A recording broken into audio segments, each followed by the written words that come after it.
القصة بتبدأ بواحد اسمه كينيتشي عايش حياته في سلام في مزرعته بيتفرج على انمي ايساكي واللي بيكون فيه البطل بيفتح شباك المهارات بتاعته وهو قاعد مستمتع. فجأة بيلاقي نفسه اختفى لمكان تاني خالص، لقى نفسه في نص الغابة وكان في بنت بتبص عليه بس فجأة بتختفي. فبص حواليه لقى هيكل عظمي لابس درع، فعرف انه فعلا اتنقل لعالم تاني. وقبل ما نبدأ القصة ما تنساش تعمل بلايك واشتراك وخلينا نوصل 2000 لايك عشان ينزل الملخص اللي بعده في اسرع وقت. ما تنساش كمان تقول لي رمضان عامل معاك ايه تحت في التعليقات، ويلا مشاهدة ممتعة. بنشوف كينيتشي ده بقى بيقلد البطل بتاع الانمي المفضل بتاعه، فطلع له شباك زي بتاع الستاتوس كده، حس ان حياته هتتغير من هنا ورايح، واستغرب ليه بقى مش لاقي الستاتوس بتاعته، بس شاف انه يقدر يدخل على موقع تسوق اسمه شمريلا ومن هنا يقدر يشتري اي حاجه هو عايزها. وكمان لقى ان عنده ايتم بوكس وحس انه يقدر يحط فيه حاجات، فجرب يحط فيه شويه حشايش واستخدم امر الزباله علشان ينظف التراب من الحشايش دي. بس بعدها حس انه جعان فقال يشتري اكل من الموقع، لكن النظام بيقول له انه مفيش عنده فلوس، فحاول يبيع الحشايش اللي في المخزن بتاعه، بس النظام قال له انها ما تسواش حاجه. فقال في نفسه كده خلاص انا شكلي رحت فيها. بس فجأة لقى فكرة، وهي انه يبيع العدة بتاعة الهيكل العظمي اللي شافه، وفعلا بقى عنده فلوس يكفوا ياكل بيهم. فدفن الهيكل العظمي دفنة كده كويسة وبيشكره عشان حس انه انقذ حياته. بعد كده بيقوم شاري عجلة يركبها وبيتحرك بيها، بس لاحظ ان الفلوس اللي معاه تكفيه يعيش بيها يومين 3 بالكتير. فقعد يفكر تاني انه يلاقي مكان يستقر فيه ويستغل مهاراته علشان يبدأ بيزنس صغير. بنشوفه بقى قاعد بياكل الاكل بتاعه وهو مبسوط، وفجأة بتظهر عليه مجموعة ذئاب بيرتبكوا وقعد يدور على اي حاجة يقدر يحاربهم بيها. جرب يستخدم صواريخ ناريه علشان يخوفهم بس برضه مفيش فايده وما اتحركوش، فراح يشتري مقلاع وبيبدا يضرب الذئاب بكرات حديد. هنا قدر يقتل واحد منهم والباقي جروا وفروا من قدامه. هو كمان جرى يسيب المكان بسرعه. وبيجي تاني يوم كينيتشي وصل لحد اطراف الغابه وبص حواليه عشان يشوف الوضع ايه، وقال شكل في هنا مدينه قريبه. فراح ناحيه الطريق الرئيسي وكان في عربيه هتخبطه، بس السواق وقفها في اللحظه الاخيره وساله انت كويس؟ كينيتشي هنا لاحظ ان السواق بيتكلم ياباني، والراجل قال له يركب معاه وقال له كمان انه رايح مدينه داليا. السواق هنا عرف انه تاجر اسمه فويو، وكينيتشي ركب العربيه معاه. ففويو قال له انهم هيسافروا مع واحده بتعزف جيتار اسمها بارد. كينيتشي قال له انه ناوي يعمل بيزنس في داليا، بس فويو استغرب وقال له طب ليه ما جبتش حاجه معاك؟ عندك ايتم بوكس ولا لا؟ فجاه واحده طلعت الجيتار بتاعها وفويو قال ان عندها ايتم بوكس برضه، بس بعدها قال له ان دي اول مره ليه انه يشوف حد بيستخدم الايتم بوكس. وبعدها بيوصلوا داليا وكينيتشي ساعد فويو يشيل بضاعته. ففويو هنا اداله فلفل عشان يشكره على المساعده في الطريق، بس فويو حذره انه بلاش يبيع الفلفل ده في المدينه عشان في عصابه اسمها باكوبا، ودول بيبقوا ماسكين احتكار التوابل، ولو عرفوا انه هيبيع الفلفل هيأذوه. بس فوي هنا بيقرر يدفع له ثمن الفلفل علشان ما يجيش بعد كده ياخد حاجه ببلاش. فكانتش حسبها ولقى انه اخد حاجه تساوي اكتر من 100,000 ين، ففهم ان الفلفل ده غالي جدا في العالم ده. راح كينيتشي على فندق صغير وقابل هناك بنت اسمها ازاليا، وقال لها انه بيدور على مكان يعيش فيه. فقالت له ان عندهم اوضه للايجار، بس قالت له يكتب اسمه على الورقه الاول، ولقى نفسه مش عارف يكتب بلغه البلد دي. فهي فهمت انه مش هنا، فقال لها انه جاي عشان يبدا بيزنس ومش عارف، بس قالت له انه مش هيقدر يسجل في نقابه التجار لو مش بيعرف يقرا ويكتب، وكمان لازم يكون بيعرف يحسب الارقام. واديت له مساله حساب بسيطه فحلها صح، وفهمت كمان انه بيعرف يحسب كويس فكتبت اسمه بداله. فبيقول لها انها تعلمه لغه البلد بتاعتهم، وقال لها انه كمان هيديها هديه حلويات كمكافاه ليها. ازاليا هنا فرحت بالحلويات جدا وقالت انها حاسه نفسها زي النبلاء علشان ما فيش حلويات زي دي في المملكه دي. بعدها بدات تعلمه يقرا ويكتب، وهو لاحظ ان لغتهم المكتوبه سهله يتعلمها علشان قريبه من الياباني. وبتقول له كمان انه هيبقى تاجر شاطر، وبدات تديله كلام رومانسي ملوش اي لازمه، بس هو قال لها بلاش تتعبي نفسك، انا كبير قوي زي ابوك يعني ما تبقيش عبيطه. ورسمها زي ما بيرسم البنات الفرنسيين، فانبهرت بيها جدا وقررت تديله اوضه ينام في الليله دي. تاني يوم كينيتشي راح نقابه التجار، والموظفه هناك قالت له انه يملى الاستماره التسجيل، وهو بيلاحظ ان كل حاجه في العالم ده مكتوبه بالايد. فقالت له ان رسوم التسجيل عمله فضيه واحده، بس هو حسبها ولقى انها بتعادل 50,000 ين وفلوسه بالعافيه هتكفيها. فقال لها انه هيدفع لها على دفعات تقسيط يعني. فبتدي له بطاقه عضويه النقابه، وقالت له انه لازم يوريها لاي حد يتعامل معاه في البيزنس. وبنشوفه بقى بيمشي في السوق وبص على الحاجات المعروضه للبيع، ولقى ان العمله النحاسيه الواحده بتساوي 1000 ين، والفضه المربعه بتساوي 5000 ين. وشاف بنت كمان بتبيع فواكه فقرر يشتري 10 منها بعمله نحاسيه واحده، بس استغرب دي فواكه ايه اللي اشتراها. فحطهم في الايتم بوكس بتاعته وعرض اسماء الحاجات علشان يعرف هم ايه. بيرجع كينيتشي لاوضته وحس انه بدا بدايه كويسه جدا، بس فجاه بيخفي وبينام. تاني يوم طور سريره وحط هدومه تتعلق. فازيليا قالت له ان مشابك الهدوم بتاعته ديت حاجه عجيبه جدا، وقالت له انها احسن كمان من المشابك اللي موجوده في المملكه. ففكر وقال انا شكلي ممكن اعمل فلوس بالمشابك دي. وراح كينيتشي على طول للسوق وقابل هناك تاجره اسمها اوناما، وطلع كشك جنبها ولاحظت ان عنده ايتم بوكس. فبصت على الحاجات بتاعته وقررت تشتري 5 مشابك هدوم منه بعمله نحاسيه واحده. بعد شويه اوناما قالت له ان مشابك كينيتشي دي بتبيع كويس، ولما حسبها لقى انه عمل ربح 15,000 ين، بس كان قال ان التجار التانيين ممكن يقلدوه ويعملوا زي منتجاته. وبعدها بنشوف سكينته لفتت نظر واحد نوبل السقراطي يعني، ولاحظ انها حاده جدا، وكينيتشي هنا قال له انها تساوي عملتين فضه. فالراجل فكر يشتريها بس ساله لو عنده حاجه اكبر. فكينيتشي بص في المحل الالكتروني بتاعه وطلع للنوبل سيف صيد. فالنوبل قال له انه حلو قوي، بس كينيتشي قال له انه بيعمل عمله ذهب واحده. فالنوبل حس انها غاليه قوي، فكينيتشي قعد يفكر انه نزل السعر ولا لا. فجاه كده بنلاقي بنت قطه بيكون اسمها ميري وبدات تشمشم في كينيتشي، فاصحابها وقفوها، بس هو لاحظ ان شكلهم زي الوحوش فبيرتبك كده وبيخاف. فأوناما هنا فهمت انه اول مره يشوف بيست فولك، يعني شعب الوحوش. واحد منهم شال الماك الغطا يعني اللي مغطي الكشك بتاعه وقال انه عايز يشتريه. كينيتشي هنا قال في نفسه انه يقدر يجيب غيره بسهوله جدا من الايتم بوكس، فقرر يبيعه ب3 عملات نحاسيه. الراجل بقى من البيست فولك قال انه عايز يشتري 3، فكينيتشي عمل له خصم انه يدفع 8 عملات نحاس بدل من 9، بس الراجل قال له انه مش معاه 8 نحاس. فميرا قالت له ان معاها عمله فضه مربعه، فكينيتشي شرح لهم انه يقدر ياخد 2 منهم ويرجع لهم عملتين نحاس باقي، بس هم اتلخبطوا. فالنوبل قال لهم هو صح، فقبلوه ومشيوا. ولما هنا بتقول له ان البيست فولك دول وحشين في الحساب، والنوبل حس انه يقدر يثق في كينيتشي فقرر يشتري السيف بتاعه. وبنشوف بعد كده كينيتشي رجع للفندق وبيدفع ال3 عملات فضه المربعه 8 السكن. وازيلا هنا لاحظت انه قدر يعمل فلوس. فبنشوف بعدها خادمه اسمها مارجريت ورت مشابك هدوم كينيتشي لمديرتها برولا، وبرولا هنا فكرت تبيعهم في شركتها، وقالت ان شعار الشركه للربح هيكون ما تسيبش فرصه تفوتك، وجريت على طول تدور على ابوها. وبنشوف كينيتشي بيستحمى وشاف برميل في المحل الالكتروني ففكر يستخدمه علشان يعمل حمام دافي، بس قعد يفكر في الايتم بوكس علشان مش عارف بالضبط هيعملها ازاي. وهو نايم بيفكر واستغرب ليه اتنقل للعالم ده من الاصل، وقعد يفكر كمان في الايتم بوكس ازاي شغال. نروح بقى المشهد بنت اسمها انيمون قعدت تاكل في الغابه وبتتمنى ان يجي يوم تاكل فيه براحتها وتشبع، بس لما سمعت ان في ناس بيدوروا عليها جريت على طول واختفت. تاني يوم كينيتشي بدا يبيع المجوهرات، وناما استغربت وقالت له منين المورد بتاعك دي، فقال لها ان دي اسرار تجاريه. فمارجريت هنا جت تزوره في المحل واشترت منه 100 مشبك هدوم، وقالت له ان الفلوس معاها، وبصت كمان على المجوهرات اللي بيبيعها وحست انها معموله من الالماس، بس هو قال لها ان ده مجرد ازاز مش اكتر، وعرض عليها ب6 عملات فضه مربعه. فقالت له ان السعر رخيص، فطلبت منه يحطها على جنب ليها. وبعدين في نفس اليوم ميري هنا رجعت مع البيست فولك وبدات تشمشم في كينيتشي تاني، وبتقول للكل ان معاه توابل، فبداوا يترجوه يبيع لهم منها. بس اوناما قالت لهم كفايه طلبات، مش معقوله كده، وانه ممكن يقع في مشاكل لو باكوبا عرفوا عنه، بس هم برضو مصممين انه لازم يعمل حاجه. فلاحظ ان الكل بيبص عليهم، والبيست فولك دول قالوا ان التوابل دي زي الاكله الروحيه بتاعتهم، فقال لهم انه مش هيقدر يبيعها، بس بيدعوهم ياكلوا بره البلد، وقال انه ممكن كمان يطبخ لهم، وفرحوا جدا وعملوا احتفال صغير. ونما هنا قررت تروح معاهم. النهارده بالليل بنشوف كينيتشي وهو بيجهز يطبخ للكل، وبيقول له اوناما انها تساعده يقطعوا الخضار، بس هي بتقول له ان الخضار ده شكله غريب، فقال لهم انهم جايبينه من بلده بعيده، بس بدأ بقى يحط بودره الكاري علشان يدي الاكل طعم حلو. وبعد شويه الاكل خلص وبيكون جاهز. فالبيست فولك هنا لقوه تحفه، واوناما كمان قالت ان دول زي النبلاء بياكلوا بمعالق فضه، بس اتضح انه مجرد ستايل عادي مش فضه. فالبيست فولك هنا عايزين يشربوا حاجه، فقام كينيتشي على طول بيجيب لهم عصير عنب من المحل بتاعه، وكلهم بيستمتعوا بيها مع بعض. ولما هنا قالت له انهم بيعملوهم بزياده عن اللزوم، بس هو قال لها انه عادي ينسوا الواقع شويه. وفجاه لقوا نفسهم بيستحموا، فقام ادالهم صابونه علشان ينضفوا بيها نفسهم، وبعد كده كلهم بيناموا. بس ميري هنا فجاه ظهرت وانضمت لكينيتشي اليوم اللي بعده. فازيلا سالت كينيتشي ليه ما نامش في اوضته المره اللي فاتت، فقال لها انه قضى الليل مع البيست فولك. فبدات تتساءل لو هو كان بيفضل ميري عليها، ولما شافت فراق ميري عليه على طول بتتعمد انها تتجاهله. كينيتشي هنا بيفتح المحل بتاعه وهو بيفكر لو ازيليا بتكرهه، وقال لنفسه ان ده مش مهم قوي لانه لسه ممكن يعيش حياه كويسه من غيرها. فبالله مارجريت جت وورت برمولا المحل بتاعه، وهو اتفاجئ بجمالها قوي، بس سأل مارجريت لو هتشتري الحاجه اللي حطها على جنب، فبتقوم تدفع ثمنها على طول، وبتوريها لبرمولا اللي ما صدقتش انها معموله. برمولا هنا بصت على المجوهرات بتاعته واتفاجئت بجمالها، وسالته لو ممكن تشوف بقيه الحاجات اللي عنده، فقام وريها الكولادات بتاعته، وهي بتبص اكتشفت ان عنده ايتم بوكس، فقالت له انها عايزه تتكلم معاه، وطلعت بتقول له انها من شركه مالو للتجاره وعايزاه يقابل ابوها صاحب الشركه. ولما هنا قالت ان الشركه دي من اكبر التجار في داليا ومديرها سمعته كويسه جدا، فعلى طول كينيتشي بيوافق يقابله، وبيروح مع برمولا وقال لها ان دي اول مره يركب عربيه نبلاء، بس هي قالت له انها فعلا من النبلاء، واعترفت له انها حاولت تخلي حرفي يقلد حاجه من بضاعته بس ما قدرش يعملها صح، وقال انه محتاج تكنولوجيا اعلى علشان ينجح. بيوصلوا بقى القصر بتاعها، وابوها ماله شكر كينيتشي انه جه وبص على الحاجات بتاعته. برمولا هنا بتقول له ان عند كينيتشي ايتم بوكس، فقام ماله على طول قال ان عنده واحد برضه هو كمان، وانه استعمله علشان يكبر شركته، وبيقول لكينيتشي انه يبقى المورد بتاعهم. فكينيتشي هنا فهم انهم عايزين يبيعوا حاجاته، بس استغرب ليه ما باعوهاش من تحت لتحت. فماله قال له انهم ما كانوش عايزين يزعلوه، وذكر ان الشركات المنافسه ممكن تعمل عقد حصري، وعرض عليه انه يديله 50% من المبيعات كمورد. فكينيتشي هنا بيوافق على طول وبيوقع العقد مع الشركه، وادالهم اول اول مجموعه من بضاعته. فبرمولا عجبها حاجه من حاجاته فقررت تشتريها ب 10 جنيهات ذهب. فكينيتشي هنا حسب ان الجنيه الذهب الواحد بيساوي 200,000 ين، يعني كده هو كسب 2 مليون ين منها. وبعد فتره بنلاقي رصيده في شمر الله وصل ل 8 ارقام، فقال لنفسه ان الوقت جه علشان يبدا يشتغل على هدفه. كينيتشي بقى رجع للغابه علشان يخطط يبني مزرعه، وده علشان كمان يرجع عيشه حياته الهاديه العاديه من تاني. وافتكر ان ازيليا حذرته ان الغابه هنا خطره، بس قال لها انه هيبقى كويس لانه هيفضل قريب من اسوار المدينه، وبيستخدم منجل علشان يشيل النباتات، وبينجح انه يعمل طريق. بس لاحظ انه لسه محتاج يقطع الشجر، وبيجيب منشار وبيقطع الشجر بيه. وكمان بيلاقي شجره كبيره قوي واكتشف انه مش قادر يقطعها، فقام جاب مطرقه تقيله وفاس صغير، وبينجح في انه يوقع الشجره على الارض. وحاول يحط الخشب في الايتم بوكس بتاعته، بس لقى انها كبيره قوي ومش داخله، فقرر انه يقطعها لاجزاء صغيره، وبينجح انه يحطها في الايتم بوكس. ولاحظ انها بتاخد حاجات اقل من 10 امتار بس، فشاف ان الوقت اتاخر فقرر يكتفي بالنهارده ويروح. اليوم اللي بعده بقى كينيتشي كان بيحاول يطلع الشجر من جذوره، بس اكتشف ان المهمه دي هتاخد منه العمر كله، فقرر يشتري حفاره مستعمله، بس ندم على طول لانها كلفته اكتر من مليون ين. حاول يشغلها بس لقى انها بتشتغل بالديزل، ولاحظ انه مش هيلاقي ديزل في المحلات، فقال له انه يجرب يستخدم كيروسين بداله. وشاف زيت لمبه فيه كيروسين وحس انه غالي، بس عرف ان هو ده الطريقه الوحيده علشان يجيب بيها الوقود اللي عايزه، فقرر يشتريه، بس ما كانش متاكد لو هينفع مع الحفاره. فبيقوم يجرب الكيروسين في مولد الكهرباء بالديزل. المولد هنا بيشتغل، ففهم انه ممكن يستخدم الكيروسين كوقود للحفاره، وراح ياخد حمام. بس بدا يفكر هيعمل ايه مع الحشرات اللي بتعضه، وافتكر ان ازيليا قالت له عن جذع سحري في البيت بيطرد الحشرات، فقرر يروح يدور عليه في المدينه. ولقى راجل عجوز في المحل قال له انه ممكن يشتري الحاجه دي ب3 فضه، بس كينيتشي هنا قال له انها غاليه، وعرض انه يديله 2 برتقال بدلهم، وقال له انها فاكهه من بلد غريبه. فالراجل بيوافق. وبعد كده بنلاقي كينيتشي بص على اعلانات المطلوبين جنب الكشك بتاعه، واكتشف ان واحد منهم زعيم عصابه اسمه شاجا، وبنعرف ان نيموني اتباعت لتجار عبيد وانضمت للعبيد التانيين في عربيه. بس فجاه شاجا وجماعته هجموا عليها، وبنشوف كينيتشي بقى بيستخدم الحفاره بتاعته علشان يطلع الشجر، وكل حاجه كانت ماشيه كويس، بس لاحظ ان فلوسه بتخلص. وبنشوف بعدها مع ماله وهو بيحاول يبيع سكر، بس ماله قال له ان الدوله هي اللي ليها الحق الحصري في بيع السكر والملح، فمش هيقدر يشتري منه. بس قال له ان النبلاء عجبهم المجوهرات بتاعته، فقام كينيتشي على طول وراه الحاجات التانية اللي عملها واللي بتكلف 3 مليون ين. وبنشوفه بعد كده بيرجع للغابه واشترى كابينه خشب باكتر من مليون ين، بس اكتشف انه لسه محتاج يركبها، وقعد يقرا الكتالوج بتاعها وفهم انه لازم يركب الالواح مع بعض، وبدا يشتغل في تركيب الكابينه. البيست فولك هنا شافوه وهم بيصطادوا وحبوا يردوا له الجميله بتاعه الاكله اللي عملها لهم، فقرروا يساعدوه. وبعد كام اسبوع الكابينه خلصت اخيرا، وراح كينيتشي يرتاح في سريره، بس قال انه لسه قدامه طريق طويل قبل ما يعيش فيها. فقضى الشهر اللي بعده يشتري كل الحاجات اللي محتاجها. وبنشوفه هنا هو بيستمتع بحمام دافي، وعرفنا انه اضطر يروح النهر علشان يجيب ميه، ودي اول مره ياخد فيها حمام دافي في العالم ده، فحس انه مبسوط قوي وهو بيفكر في حياته الهاديه القديمه اللي كان عايشها قبل ما يجي العالم ده، وان حياه كينيتشي في الغابه بدات اخيرا. اليوم اللي بعده بيقول لازيليا عن بيته الجديد، وبيشكرها انها اهتمت بيه، وبيرجع للكابينه بتاعته وركب عجلته عشان يلف، وبدا يصور الورد في الغابه. بس فجاه بيتخبط واكتشف انه تحت هجوم، فقام يجري يستخبى. فبيشوف شويه من البيست فولك بيحاولوا يقتلوه، فبيستخدم صواريخ ناريه علشان يلهيهم. ولما هاجم بالشاحنه بتاعته بيخافوا بيجروا، وهو بيستغرب ليه هما بيحاولوا يقتلوه. وبعد شويه بيلاقي بوب كات يعني قط بري مرمي على الارض، فاكتشف انه مصاب، فبيقوم يعالج جرحه، بس اتساءل لو هو هيعيش ولا لا، وحاول يحطه في الايتم بوكس بتاعته، بس ما عرفش. فبيقوم يجيب عربيه وبينقله بيها للبيت، بس لاحظ انه مش بيتحرك، فبدا يفكر لو العالم ده فيه سحر علاج، وقرر يسال. بس الراجل العجوز اللي في محل السحر قال له انه مش عارف يعالج الحيوانات. فميري هنا شمت ريحه كينيتشي تاني وقالت له ان البيست فولك دول بيعتبروا البوب كات رسل الحكماء، فقالت له انها عايزه تشوف اللي هو لسه منقذه ده، وافتكرت ان الدوج مين هم اللي هجموا عليه. فكينيتشي هنا بيحط مرهم على الجرح تاني، بس البوب كات بيلحسه، فبيقرر كينيتشي يلبسه قمع كولر علشان ما يلحسوش تاني. فميري اكتشفت انه شخص كويس وقالت له انها عايزه تشكره انه اهتم بالبوب كات، فبتقوم على طول تصطاد العصافير اللي في المنطقه. فكينيتشي هنا شوى العصافير وحط فلفل عشان يديهم طعم، ولما ميري دقته قالت له انه تحفه، وقررت انها تقعد عنده علشان قلقانه على البوبكات، فقال لها خلاص ماشي. وبعد شويه لقينا البوبكات بدا يتحسن، وكينيتشي قرر يبدا المزرعه بتاعته، بس بدا يفكر هيسقي الزرع ازاي لانه مش عايز يفضل رايح جاي على النهر، فقرر يحفر بير. وفي اليوم اللي بعده كينيتشي بيصحى وبيلاقي البوبكات بينط عليه، واكتشف انه بقى كويس تماما، فبيقوم يشيل على طول القمع من رقبته. البوبكات هنا بيشاور للباب، فكينيتشي سابه يخرج وبيمشي وهو بيتمنى له حظ سعيد. وبعد كده بيقضي اسبوع كامل بيشتغل في البير وبينجح انه يخلصه. بس فجاه بيرمولا جات له وقالت له انها قلقانه عليه لانه بطل يفتح المحل بتاعه، بتاعه، وقالت له ان ميري حكت له عن بيته فقررت تزوره، بس سالته عن الحفاره بتاعته. هو هنا ما كانش عايز يقول لها الحقيقه، فمن لها انها فاميليار بتاعته يعني روح مساعده، بس قال لها تخليها سر. كينيتشي هنا لاحظ ان الوقت اتاخر وحس ان بوابه المدينه اكيد قفلت خلاص، فسال برمولا لو ناويه تقعد عنده وقال لها اوكي خلاص ماشي. بعد كده بتشوف الحمام بتاعه وحست انه شكله تحفه، فقال في دماغه انه ممكن يسيبها ويخرج، بس هي قالت له يفضل، ففهم انها خايفه، بس هي حكت له عن شعار شركتهم وانهم لازم ما يفوتوش اي فرصه لانها ممكن ما تتعوضش، وسالها هي هتعمل ايه لو هو طلع شخص وحش، بس هي عارفاه انه طيب لانه ادى اكل للبيست فولك وانه حتى كمان انقذ البوبكات. بعد كده كينيتشي ادى البرمولا روب احمر وهي بتتفاجئ قد ايه هو مريح، وسالته لو يقدر يبيعه ليهم، فقال لها انه ممكن يديهم كميه محدوده بس، فجربت تلبس قميص تاني وحست انه شكله حلو قوي، فقالت له انه ممكن يبقى اكبر تاجر في المملكه بحاجاته ديت، بس هو شرح لها انه مش عايز يلفت انتباه النبلاء علشان ما يقعش في المشاكل، وبيقول لها كمان انه عايز يعيش حياه هاديه بس مش اكتر، فبتوعده انها مش هتقول لحد انه المورد بتاع شركه مالو للتجاره، فرسم لها صوره وقال لها خديها، فهي حست انها تحفه، وبعدين ناموا وحاولت انها تكلمه قبل ما يناموا بس هو اتجاهلها خالص. وبنروح بقى لجماعه شاجا وبنشوف ان موني بتصب له شراب، بس في واحد من العصابه خبطها ووقعها وادى لشاجا كيس فلوس، وشاجا هنا شاف الرساله واكتشف انهم خدوا شغلانه جديده. نرجع بقى لكينيتشي وهو رايح لقصر مالو وخايف ان يكون في مشكله علشان برمولا باتت عنده، بس مالو شكره انه اهتم بيها، وكينيتشي هنا مستغرب ازاي هو مش متضايق، فمالو بص على الروب الاحمر وحس انه كويس. بنشوف بقى مارجريت جابت الدفاتر للاوضه، ومالو قال انه هيعيد كتابه سجلاته علشان في نظام جديد اسمه الدبل انتري بوك كينج، وده تم اختراعه في الامبراطوريه، وورى كينيتشي منتج جديد، وكينيتشي هنا عرف انه مضخه ميه يدويه بيتشر بامب يعني، فمالو قال له انها برضو اخترعت في الامبراطوريه، فكينيتشي افتكر ان في حد تاني من عالمه ممكن يكون جه هنا، فعجبه من المضخه قوي، فكينيتشي بيوريهم خطه العجله اسمها درازني، بس بيضحكوا عليه وبيقولوا له ان شكلها يضحك. اليوم ده بقى بالليل بنشوف برمولا بتستحمى في بيت كينيتشي، وقالت له انها لازم تسافر بكره في شغل ومش هيشوفوا بعض لمده شهر تاني. اليوم اللي بعده برمولا رجعت للمدينه، وفي نبيل جاي يزور كانيتشي بيقدم نفسه وقال انه نورس زبال الفارس، ولاحظ ان كانيتشي بدا يعيش في الغابه، بس ساله عن الالواح الشمسيه، فكانيتشي قال له انها حاجات سحريه وترجاه يخليها سر، فبيديله 3 سبايك حديد عشان يرضيه، وقال له ياخدهم للحداد عشان يعمل له سلاح جديد، فنورس زبال وعده انه مش هيقول لحد عن الالواح الشمسيه ديت، وقال لكانيتشي ان في ساحر غريب ظهر في الامبراطوريه بتعويذه عجيبه، وذكر ان الساحر ده هزم تنين باستخدام مايونيز، وكانيتشي حس ان القصه دي هتحسسك بالضحك، بس فهم ان الساحر ده اكيد برضه من العالم بتاعه. وبعد شهر بنشوف الكل مستني القافله بتاعت شركه مالو، بس اكتشفوا انها تعرضت لهجوم من العصابات، واللي عرفنا فيها ان برمولا اتخطفت، فمالو راح يترجى المغامرين انهم ينقذوها، بس محدش عايز يواجه شاجا لانه معاه 50 واحد من العصابه. واحد بقى من اهل القريه قال له ان الفرسان هينقذوها بس هياخدوا كام يوم عشان يجهزوا، والكل بقى قلقان على مستقبل الشركه. وبنشوف بقى برمولا في معسكر شاجا وهي بتفكر هيعملوا فيها ايه، فشاجا تعجب انها مش خايفه منهم وقال لها انها حلوه وانها هتتباع. مالو بقى راح يترجى كينيتشي عشان ينقذ برمولا، وكينيتشي هنا بقى بدا يفتكر اللحظات اللي قضاها معاها، فقرر يوعدها انه هيعمل اللي يقدر عليه، بس بعد ما اكتشف انه عمل حركه متهوره لانه اصلا ما يعرفش يقاتل، فهم انه هو الوحيد اللي ممكن ينقذها، فقال لمالو انه محتاج فلوس عشان يجهز، فاداله 50 جنيه ذهب، وشرح له ان شاجا قاعده في خراب قلعه قديمه بتبعد حوالي 50 كيلو عن المدينه، فكينيتشي فهم انه محتاج عربيه يروح بيها، وقال للكل يبعدوا شويه، وقال لهم انه هيستخدم سحر الاستدعاء وبيشتري عربيه نقل ب 2 مليون ين، بس طمنهم وقال لهم ما يقلقوش لانه عنده سيطره كامله عليها. كينيتشي هنا سالهم مين مستعد يقاتل معاه، وقال لهم انه هيديهم سلاح، وذكر ان في مكافاه كبيره على راس شاجا، فاي حد هيقتله يبقى غني. الكل هنا كان خايف يواجهه، بس بوبكات انضم لكانيتشي، وميري برضو ظهرت مع البيست فولك وقالوا له انهم مستعدين يقاتلوا جنبه، وبيديها قوس مركب واللي بتكون كومباوند بو، وقالت انه عمرها ما شافت حاجه زي دي قبل كده. البيست فولك هنا عجبهم السلاح بتاعه قوي وبداوا يجربوه على بعض، وقالوا ان السيوف قويه بشكل مش معقول. نورس زبال هنا انضم للمجموعه هو كمان، وراهم سيفه الجديد اللي شكله زي الذئب، وكان خلص اخيرا. كينيتشي هنا عرف انه اتعمل بالحديد اللي اداهاله، ونورس زبال قال له انه متحمس يجربه على العصابات، فالعجوز صاحب المحل قرر ينضم ليهم هو كمان، وطلع انه كان مغامر زمان واستخدم سحره علشان يطلع نار، فكينيتشي فهم انه ساحر، والعجوز ده قال له انه متقاعد دلوقتي بس لسه يقدر يساعدهم ويهزموا العصابه. وناما هنا بتقول لهم انهم ما يسيبوهاش بره الموضوع، وقالت انها ممكن تجهز لهم الاكل، ووعدت انها تهرب لو الوضع بقى خطر، فقام كينيتشي على طول سمح لها انها تنضم، بس الجمع اللي كان حواليهم اتفرقوا لانهم مش عايزين يتدخلوا. مالو هنا كان عايز يساعد كينيتشي انه ينقذ برمولا، بس كينيتشي قال له يعالج جروحه الاول، ووعده انه هيرجع له تاني. كينيتشي بقى هنا سجل في نقابه المغامرين، وقبل المهمه انه يهزم شاجا ساق بعربيته مع فرقته، بس الكل فاكر انهم ما لهمش اي امل لان عندهم عدد اقل بكتير. بنرجع بقى لبرمولا وبنشوف انيموني بتديها اكل، بس برمولا قالت لها كلي انتي لانها عارفه انيموني جعانه برضه، فبدات انيموني تاكل، وبرمولا فهمت انها اسيره زيها وقالت لها انهم لازم يهربوا مع بعض، وبتقول لها كمان ان المساعده جايه في الطريق، وهم بقى في الطريق بنشوف جماعه كينيتشي بيستمتعوا بوجبه، بس البيست فولك سالوه عن اكل البوبكات فقال لهم انهم مجرد اكل حيوانات اليفه، فقرروا يجربوه وبيفكروا برضو انهم برضو حيوانات. بس العجوز انضم ليهم وكينيتشي مستغرب انه لا الاكل لذيذ. بعد كده كينيتشي حكى للكل عن خطته وبيقرروا يمشوا وراها، بس انوما هنا قررت انها تفضل ورا لانها ما تعرفش تقاتل. فميري راحت تكتشف الاوضاع قدام وبتستخدم راديو بتكلم فيه كانيتشي وبتقول له انها قربت توصل لقاعده شاجا، فبيجهز نفسه علشان يتحرك. ونما هنا بتوعدهم انها مش هتنساهم هناك، فقالت لهم لو ما رجعوش هتبلغ نقابه المغامرين. بالليل بقى ميري قالت ان العصابه سكرانه، فكانيتشي حس ان دي احسن فرصه هيضربوا فيها. بس واحد من البوست فولك اداله جوز هند وقال له انها هتساعده في اول المعركه، فبيقول له يعضها. كينيتشي هنا اكتشف ان طعمها وحش قوي، بس فجاه حس انه مبقاش قادر يبطل ضحك مع انه على وشك يقتل العصابه. فبنشوف بقى العصابه بتشرب مع بعض، بس الحراس شافوا العربيه بتقرب، فميري خلصت عليهم وانضمت للباقيين وهم بيقربوا من القاعده. العجوز هنا استخدم تعويذه انفجار علشان يدمر البوابه، والعصابه بتستغرب ايه اللي بيحصل. بس العربيه هنا دخلت على القاعه وكينيتشي قال للعجوز انه يستخدم التعويذه مره ثانيه، بس العجوز قال له ان الطاقه بتاعته خلصت وان البيست فولك هجموا وبداوا يدبحوا في العصابه اللي لسه مش جاهزه للقتال. العصابه هنا بدات تسلح نفسها علشان تدافع عن نفسها، بس نورس سبال قطع فيهم وكينيتشي لاحظ ان اصحابه جامدين قوي. بس فجاه كل العصابه هجمت مره واحده. كينيتشي هنا وجماعته اكتشفوا انهم محاصرين، فقام كينيتشي على طول بيستدعي الحفاره بتاعته واستخدمها علشان يعمل فوضى. صحابه هنا هزموا العصابه بسهوله، والعصابه هنا بداوا يعيطوا ويترجوا على حياتهم وهم شايفين الحفاره وهم مرعوبين. بس كينيتشي قال لهم خلاص فات الاوان وبدا يدور على بريمورا وبيكسر الحيطه واكتشف ان الاسرى جواها. انيموني هنا شافته وافتكرت انه لازم يكون حاكم، بس فجاه شاجا ظهر وهو ماسك بريمورا. كينيتشي هنا قال له يسيبها، بس شاجا هنا هدده انه هيقتلها لو كينيتشي واصحابه ما استسلموش. فكينيتشي قال محدش يتحرك عن خطته وقال انه هيدي اشاره علشان تخلص عليه، فبيستخدم مؤشر ليزر في عين شاجا. شاجا هنا ارتبك وبدا يستغرب ايه اللي بيحصل، فميدو ضربته رصاصه في كتفه وكينيتشي هنا جرى ينقذ بريمورا، بينما شاجا بقى حاول يقتلها بس انيموني بتستخدم قوتها ودفعته بعيد وميري هنا بتخلص عليه. بريمورا بقى جرت على كينيتشي وحضنته. واحد بقى من البيست فولك بيجري ويرجع لانوما علشان يبلغها باللي حصل. الاسرى هنا بيستحموا وكينيتشي قال لبرمولا انها تساعد انيموني تنظف نفسها وبيدي لها مقص وقال لها تستخدمه علشان تقص شعر انيموني. بس برمولا فكرت انها تبيعه وقالت انها عايزه تخزن منه لانها متاكده انه هيتباع كويس. كينيتشي انا مستغرب انها لسه بتفكر في بيزنس دلوقتي. وبعد كده كينيتشي بيقول لانيموني ان شكلها حلو، ونورس سبال عرف مين اللي كان عايز يشتري برمولا واكتشف ان هو اللي خطط للخطف. وناما هنا فرحت ان الكل رجع سليم وبتقول انها كانت قلقانه عليهم، وذكرت ان لو كان ابنها لسه عايش كان هيبقى في نفس عمر انيموني تقريبا. كينيتشي هنا سالها عن ابنها فبتقول له انه مات بسبب وباء، وبعدها الكل راح ينام. فكينيتشي لاحظ انهم لسه محتاجين يتخلصوا من جثث العصابه، بس هو كمان خلاص تعب قوي فقرر يكتفي بالنهارده. الصبح اللي بعده كل رجع لداليا وماله كان فرحان قوي لما شاف برمولا وقال لها انه مبسوط انها رجعت بسلام، ولاحظ ان البلوزه بتاعتها مختلفه فقالت له ان كينيتشي هو اللي اداها لها، والاتنين قالوا انهم ممكن يعملوا بيها فلوس لو باعوها. فكينيتشي مستغرب انهم بيتكلموا عن بيزنس في لحظه مهمه، بس ماله شكروه على انقاذها برضه وسالوا لو هو حط الغنيمه في الايتم بوكس بتاعته. وبعد كده بنعرف ان كينيتشي حاطط رؤوس العصابه في الايتم بوكس لان البيست فولك قالوا له انه لازم يرجعها لنقابه المغامرين عشان ياخد المكافاه. فميرا قالت له ان حمل الرؤوس بيبقى صعب لما بتبدا تتحلل، فكينيتشي فاهم ان لسه قدامه حاجات كتير يتعلمها في العالم ده. بعد كده بقى بنشوفه خزن كل الحاجات اللي العصابه سرقتها وبالاضافه الى 100 جنيه ذهب كانوا مخبيينهم في المعسكر بتاعهم. كينيتشي هنا بيعرض انه يرجع الاسرى لبيوتهم، بس مش الكل عنده عيله يرجع لها، فسالهم لو هم عايزين يفضلوا في داليا وقال لهم انهم كمان ممكن يشتغلوا هناك. انيموني هنا حكيت له عن قريتها اللي تبعد 800 كيلو وبيوعدها انه هيوديها هناك، بس هي قالت له انها مش عايزه ترجع. وناما هنا افتكرت ان عيلتها هي اللي باعتها لتاجر عبيد، فقرر كينيتشي ياخدها معاه لداليا وساعد البنات التانيين يرجعوا لبيوتهم. انا هنا بتقول ان الاخلاص احسن صفه تدوري عليها في الراجل، فالبنات بقى بدأوا يفكروا لو كينيتشي مناسب ليهم، بس هي قالت انه مش مهتم بالستات وحست انه من النوع اللي ممكن يسيبهم ويمشي ويعمل اللي هو عايزه. وبيرجعوا بقى لنقابه المغامرين والبيست فولك وروا موظف الاستقبال ماسكين رشاجه. في واحد هنا بيستغرب وكينيتشي جاب كام راس معاه، فقال له انه جاب 52 وطلعهم كلهم. البيست فولك هنا قالوا ان العمال هيضطروا يشتغلوا وقت اضافي علشان يخلصوا تفتيش، فالعجوز قال ان كينيتشي هيتعب لو النبلاء دول عرفوا عن قوته وبيقرر يفضل بعيد عن الانظار، وقالوا انه هيسيب المدينه لو بداوا يضايقوه. فنورس سبال هنا قال انه هيبلغ اللورد المحلي اسفاس وهيقول له عن النبلاء اللي كانوا متورطين في الحادثه. العمال هنا خلصوا تفتيش الرؤوس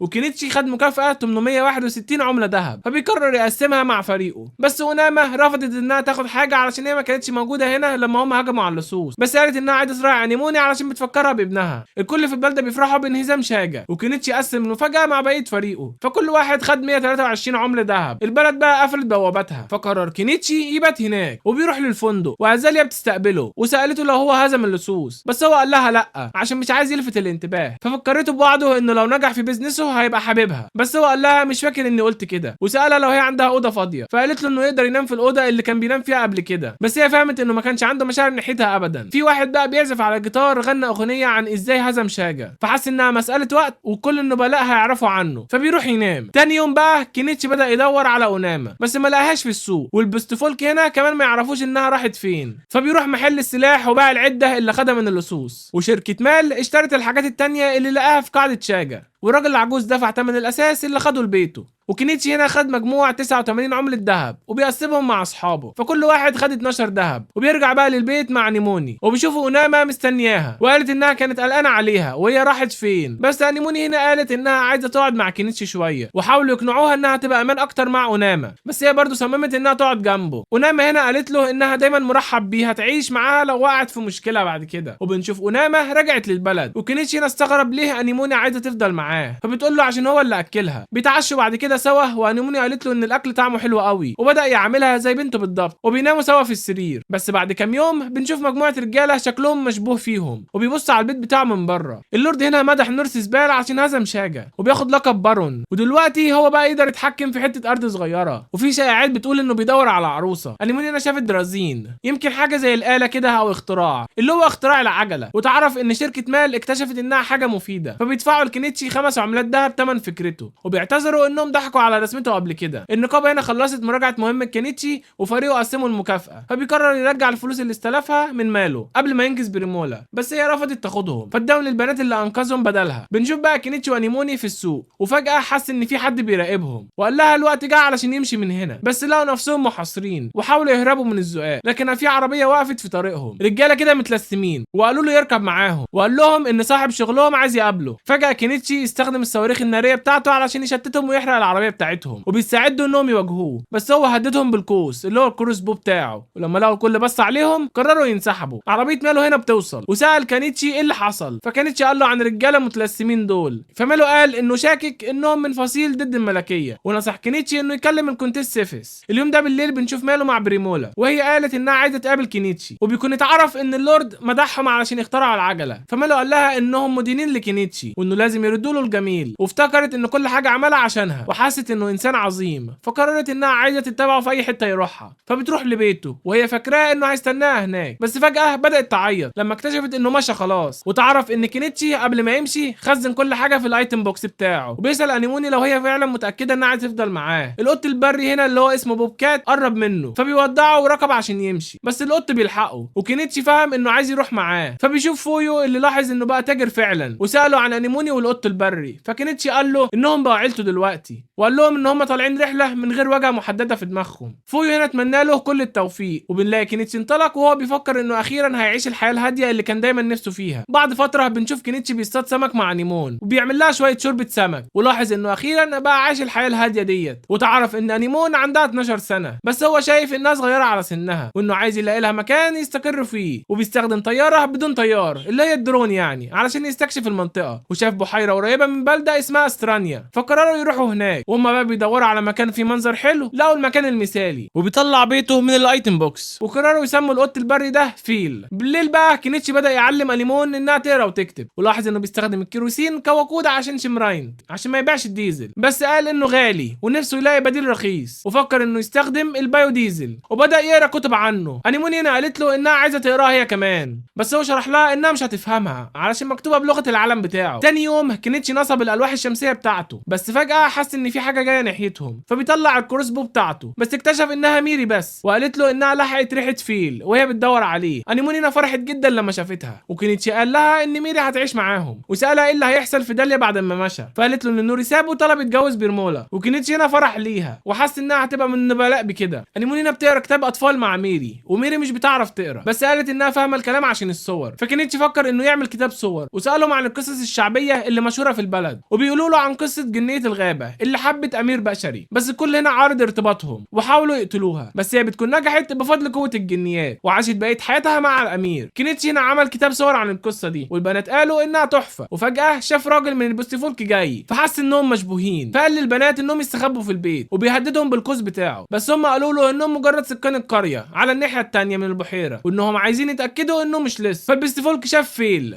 وقال ان القطط البريه اللي هم بوبكات ما بتترباش ارتبطش بناس وحشين، ففهم ان كينيتشي مش شرير. الراجل عرف عن نفسه ان اسمه كروتون، والبوستفولك قال انه نايانيا، وبصوا على كينيتشي. نايانيا شاف البنات وقال ان المكان شكله مشبوه، فكروتون اعتذر انه ضايقهم، بس ساله لو بيبيع كتب الصور ديت. بعد كده كينيتشي تعشى مع البنات وقال ان كروتون اشترى واحد من كتبه علشان عنده بنت في نفس عمر انيمون تقريبا. كينيتشي هنا بدا يستمتع بحياته الهاديه وهو بيجرب يعمل بايوديزل، واختبره على المولد بتاعه. المولد هنا اشتغل، ففهم ان التجربه نجحت، بس لاحظ ان انيموني زعلانه علشان مش بيكلمها زي الاول، فبيدعيها انها تروح معاه استرانيا. وميري هنا قررت تيجي معاهم، فساب ميري تقودهم في الطريق علشان هي عارفه المكان قبل كده. ولما وصلوا المدينه راحوا لنقابه المغامرين. الموظفه هناك بترحب بيهم وبيقولوا لها انهم عايزين يسجلوا، فسالتهم عن بطاقتهم وبتشيك كمان على سجلاتهم، وما صدقتش ان كينيتشي هو اللي هزم شاجا. بس هو قال لها اسكتي يا وليه هتفضحينا، خليها سر وما تقوليش لحد. وبيدفعوا رسوم التسجيل. بعد كده اكلوا اكل في المدينه، بس البنات ما عجبهمش الاكل عشان طعمه وحش وكان ساده ومالوش اي بهارات من بتاعه كينيتشي، فقال لهم انهم يحطوا توابل. ولما عملوا كده لقوا الاكل بقى احسن بكتير. بعد كده بقى بيروحوا المحل الساحر، وكينيتشي شاف اداه غريبه فسال الساحر عنها، وبتصب الميه في طبق فوق طبق تاني في حته جنبه، ودورت الجهاز. كينيتشي هنا ده النبيذ اللي طلع، واكتشف ان الاداه زودت كثافه الكحول فيه، بس الميه لسه طعمها زي ما هو. ففهم ان الاداه دي بتفصل المواد من اللي بيتحط في الطبق اللي فوق، وفكر انه يستخدمها علشان يعمل بايوديزل، فقرر يشتريها ب5 عملات ذهب. فالساحره شافت ان انيموني ماسكه كتاب تعويذ جريموار، واستغرب لو هيقدر يستخدم السحر لو قراه، بس شرحت له انه لازم يكون عنده قوه سحريه علشان يقدر يعمل تعويذ، فهو عايز يتعلم السحر، فبيشتري الكتاب ب10 عملات ذهب. بس قالت لهم يرجعوا بعد اسبوع علشان لازم تسجلوا الاول قبل ما تديهولهم. شافوا نيانيا وقال لهم انه مستعجل جدا، فاستغربوا ايه اللي مضايقه، وسمعوا بنت بتصرخ في زقاق، فبيشوفوا بلطجيه بيهددوا كروتون وبنته، فاستعدوا يهجموا عليه. بس كينيتشي هنا لبس قناع وبيستخدم الصواريخ الناريه بتاعته علشان يخوفهم ويطردهم، وقال لكروتون انت في امان دلوقتي. نيانيا هنا بيلحقهم وقال لهم انه وقع في فخ فما قدرش يوصل في الوقت. كينيتشي هنا سأل كروتون عن البلطجيه دول، فقال له انهم من عصابه توابل اسمها زوتا، وقال له انه لما كان بيشتغل مع الحكومه هيتقبض عليهم، فكانوا عايزين ينتقموا منه. بنته ماري هنا شكرت كينيتشي على كتاب الصور بتاعه، وانيموني قالت انها ساعدته في الشغل بتاعه، فماري قالت انها كمان عايزه تساعده، وبقت اول صديقه لانيموني، وعيلتها بتزور بيت كينيتشي وكلهم بيستمتعوا بوقتهم سوا. العيال بدأوا يلعبوا مع بعض كل يوم، وعملوا كتاب صور عن قصه سندريلا. بس بنلاقي في يوم كروتون جه لكينيتشي مع كل فلوسه اللي ادخرها، وترجاها انه ينقذ ماري، وشرح له ان عندها مرض منتشر في المنطقه دي، والعيال اللي بيتصابوا بيه ما بيعيشوش يوم. فميري قالت لكينيتشي انه لازم يكلم الساحره، بس هو قال انه مش معاه فلوس تكفي يدفع لخدمتها، فكينيتشي اداله دواء برد ببلاش وقال له يستخدمه علشان ينزل من الحراره بتاعتها، وراح يزور ماري. الساحره قالت ان عندها حمى الشكوري وان السحر مش هيقدر يعالجها، بس قالت ان في زهره بيضه اسمها الشكوري بتتفتح في الغابه، وان بذورها ممكن تعالج ماري. كينيتشي هنا وكروتون قرروا انه يدوروا عليها، فنيانيا بيتطوع انه يساعدهم، والساحره قالت ان ماري لازم تاخدها قبل بكره الصبح وهم خارجين. بنشوف بقى البلطجيه من عصابه التوابل بيراقبوهم، وقالوا انهم اخيرا لقوا بيت كروتون. كينيتشي هنا بقى والباقي بيوصلوا للغابه وحسوا ان في حاجه جايه ناحيتهم، بس اكتشفوا انه فيل، وكينيتشي فهم انه لحقهم هناك، وبيستخدم قارب علشان يدور على زهره الشكوري وبيلاقيها على طول، فبيدي بذورها لكروتون، وكروتون هنا بيشكره على مساعدته. بس فجاه بيلاقوا نفسهم محاصرين بذئاب. كينيتشي هنا بيطلع سيوف وقال لكروتون ونيانيا انهم يستخدموها، وبيحاول يشغل الذئاب، وبيستخدم الصواريخ الناريه علشان يخوفهم. كروتون ونيانيا هنا بيحاولوا يهربوا، بس الذئاب بدات تجري وراهم، وبنشوف البلطجيه بيكونوا مستخبيين، وقالوا انهم عايزين يتخلصوا من كروتون، وانهم بيشتغلوا مع راجل كلب واللي بيكون دوجمان بيسيطر على الذئاب. فجاه فيل هجم عليهم، والدوجمان ده بيسيب الفلوت بتاعه يقع. كينيتشي هنا فاهم على طول ان هو اللي بيتحكم في الذئاب، فبيقول لنيانيا وكروتون انهم يجروا والدوجمان ده متشتت، بس الدوجمان ده زق فيل بعيد وبدا يتحكم في الذئاب من تاني. فجاه الارض بدات تترج ودب ضخم بيظهر، فبيجروا كلهم. الدب هنا بيهجم على الدوجمان وبعدين بيتجه ناحيه كينيتشي، فبيضربه بالقوس الصليبي بتاعه، وفيل بيشتته وبيشتري صواريخ ناريه زياده، وبيرمي الصواريخ الناريه دي على الدب وما جاتش فيه، بس الدب بيعضها فانفجرت في بقه، وبيستدعي الحفار بتاعه وهو لسه مصدوم، وبيستخدم المجرفه علشان يخلص عليه. خزن هنا بقاياه في الايتم بوكس بتاعته، وبيرجع لبيت كروتون، والساحره قالت لهم ان حاله ماري بدات تتحسن، واهلها هنا بيشكروه انه انقذها، بس هو قال لكروتون انه عمل اتفاق مع الدوجمان. وعرفنا ان كينيتشي انقذ الدوجمان بشرط انه ما يأذيش كروتون ولا عيلته تاني، فالدوجمان بيوعده انه مش هيضايقهم مره تانيه، بس قال ان في ناس تانيه عايزه تتخلص من كروتون. فكينيتشي قال له ان عيلته هتبقى في امان لو هم اتنقلوا لمكان تاني، بس كروتون قال له انه مش هيقدر يروح داليا عشان باكوبا هناك هيطارده. فكينيتشي قال له على بارونيه نورس سبال، وعرض يكتب له خطاب تعريف علشان يلاقي شغل هناك، بس قال انه لازم يناقشها مع عيلته الاول. وبعد كام يوم كروتون ونيون ونيانيا سافروا للبارونيه نورس، وانيموني زارت ماري وقالت لها انهم يقدروا يكملوا كتاب سندريلا لما تتحسن. ميري هنا قالت انها شمت ريحه حاجه وبيشوف الدوجمان، فكينيتشي ساله بيعمل ايه هنا، فقال له انه مش لازم يقلق على كروتون عشان هو سافر خلاص. فكينيتشي قال لميري عن وعد الدوجمان، بس هي قالت انها مش ممكن تثق فيه، فبيرد عليها وبيقول لها انت ما تعرفيش حاجه عن ولاء شعب الكلاب اللي هم الدوج فولك يعني، وبيمشي بيقول لها انه مش هيفضل في تراتا، وبيرجع تاني لنقابه المغامرين وبيوري راجل الدب اللي قتله. فالراجل ما صدقش عينه وسال كينيتشي يطلع اللحم وحجر السحر عشان يبيعهم. كينيتشي هنا وافق بس قال له انه هياخد وقت، وقرر يرجع البيت، بس حس بحضور غريب في النقابه وبدا يخاف. كينيتشي هنا بيستخدم حاجه سحريه علشان يعمل بايوديزل وبيحطها في المولد بتاعه. التجربه هنا نجحت وده وفر له فلوس واثبت ان شراه كان يستاهل. فكينيتشي بقى بيزور محل الساحر وخد الجرموار اللي هو كتاب التعويذ، ولقى جواه عصايه سحريه صغيره مرتبطه بتعويذه في الكتاب وانه لازم يستخدمها علشان يفعل السحر. بعد كده بيرجع للنقابه وخد لحم الدب وحجر سحري. موظف الاستقبال هنا اداله 4 جنيهات ذهب و2 فضه على الحاجات ديت، وبدا يتمشى في المدينه وبيحس بالوجود الغريب ده تاني، فحس انه لازم يرجع للبيت. بس فجاه حد لمسه وكانت برمولا، فبرمولا قالت له انها لقيته، وقالت له كمان انه قاسي وانه مشى من غير ما يقول لها ولا كلمه. فكينيتشي هنا شرح لها قال لها انه ما كانش عايز يعمل مشاكل لشركتها لو النبلاء مسكوه. فبرمولا قالت له انه ما كانش في موقف يقرر ده لوحده. بعدها بيلاحظوا ان في حد بيراقبهم، فقرروا يتكلموا في مكان تاني. وفي الفندق بتاعها برمولا قالت له انه ساعد شركه ماله كتير جدا وفكرته ان هو اللي انقذ حياتها. فكينيتشي سالها لو هتتجوز نورس بال، فقالت له انها رفضته. فكينيتشي قال لها انهم كانوا شكلهم حلو مع بعض، فقالت له انه انما والساحر العجوز زعلانين انه مشى من غير ما يقول ولا حاجه. فبيشرح لها تاني انه كان حاول يتجنب المشاكل، طلب منها انها تقول لهم انه كويس، بس هي رفضت انها ترجع من غيره، وقالت له انها بصت في سجلات النقابه ولقيته مسجل في استراتا، فقررت تزوره.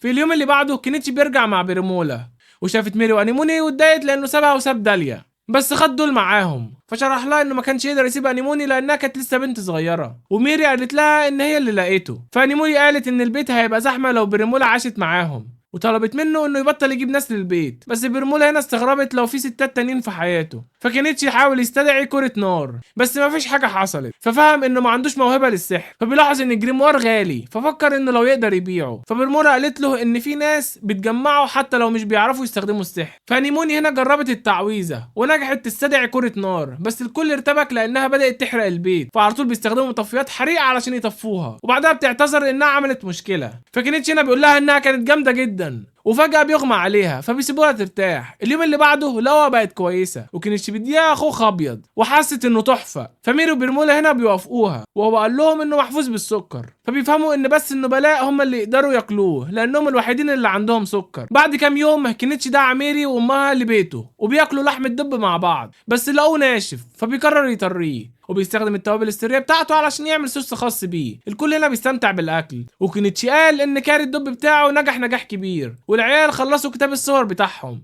برمولا هنا قالت انه هيتباع، وقالت لكينيتشي انها عايزه تبدا بيزنس في استراتا، بس هو سالها هتبيع ايه غير الكتب الصور. قالت له انها هتستخدم وصفه علشان تبيع اكل. الكل هنا حس ان دي فكره عظيمه لان الكاري طعمه تحفه قوي. اما ميري هنا كانت عايزه تكافئ كينيتشي لانه انقذ بنتها، فعرضت انها تشتغل ويتر لبريمورا، وميري قررت تنضم ليها. في اليوم اللي بعده بقى برمولا بدات البيزنس بتاعها، والناس اتجمعت على الكشك بتاعها لان الكل كان بيتكلم على اكلها، والكل كان مستمتع جدا. بس فجأة في 2 زباين اشتكوا ان في حشرات في اكلهم. بنروح بقى لكينيتشي وهو بيستخدم الدرون علشان يستكشف المنطقة، وبنلاقي كينيتشي شاف احجار خام على جرف مرتفع وهو بيستخدم الدرون، وافتكر انها ممكن تكون غالية، فبيقرر يحاول يستخرجها، بس لاحظ انهم على ارتفاع 12 متر فوقه، فبدأ يفكر هيوصل لهم ازاي. وبعدها بيرجع للمدينة وبرمولا قالت له انهم قدروا يبيعوا كل حاجة في اول يوم، بس هو شافها مع واحدة من البيست فولك فسألها عنها. فبرمولا قالت له ان لما الزباين اشتكوا من الكاري، الست دي فضحتهم وقالت انهم شافتهم بيحطوا الحشرات في الاكل، وعارفه انهم مخبين حشرات في جيوبهم، وتحدتهم يوروا الكل، بس هم جريوا على طول. فموري هنا اعجبت بيها جدا وقررت انها توظفها كبودي جارد عندها. الست بقى قدمت نفسها وقالت ان اسمها نيامينا، وكينيتشي هنا بيشكرها على مساعدتها وقال لها تخلي بالها من برمولا بداله. اليوم ده بالليل ميري اتفاجئت لما شافت نيامينا، فكينيتشي شرح لها انها بقت بودي جارد برمولا وانها هتاكل معاهم العشاء. فنيامينا هنا بدات تاكل لحم الدب وقالت انه طعمه تحفه، بس قالت انها عايزه تشرب معاها. فكينيتشي بيديها وسألها لو هي عايزه كمان تاخد لحم،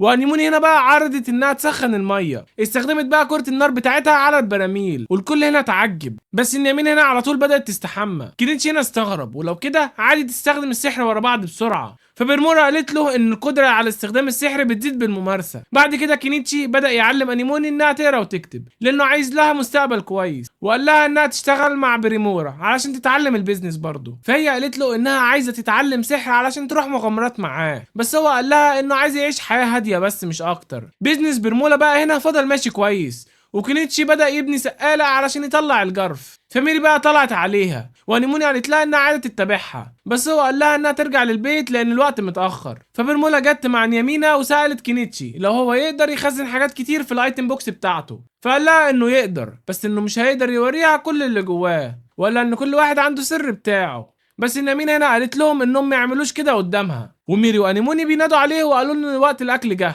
اليوم اللي بعده كينيتشي بيطلع الجرف مع الكل، وبدا يبص حواليهم وهو بيستخرج الاحجار الخام، وبعد كده بيحطها في الايتم بوكس بتاعته، وشاف انها تساوي اكتر من 200,000 ين، فبيفهم انه ممكن يكسب فلوس كتير لو استخرجها. في نفس اليوم بعدين كينيتشي عمل جيوزة بلحم الدب للكل، وقالوا له انها لذيذه جدا. برمولا بقى سالته هنا عن الصوص الاصفر، فبيقول لها ان ده مايونيز. ونيامين هنا قالت له ان ده مشهور في الامبراطوريه، وان ساحر عملها بالسحر بتاعه. فبرمولا استغربت لو كينيتشي برضو يقدر يستخدم السحر عشان يعملها، بس هو قال لها انها سهله التحضير، فطلبت منه انه يعلمها الوصفه. بالليل كينيتشي عمل حته ستيك للكل، ونيامينا مستغربه ازاي طعمه حلو كده، بس سالت هي ليه ريحته غريبه، فبيقول لها انه استخدم عنب علشان يشيل ريحه اللحمه دي، فقالت له انها عايزه تشربها، فحذرها انها تقيلة، بس هي برضو شربتها كلها، وقالت له انها ما بقتش تقدر تعيش في المدينة تاني. فميرا قالت لها انها تبعد عنه لانها مش واثقة فيها، بس بريمولا قالت لها ان نيمينا واحدة صادقة، فقرر كينيتشي يسيبها وتعيش معاهم.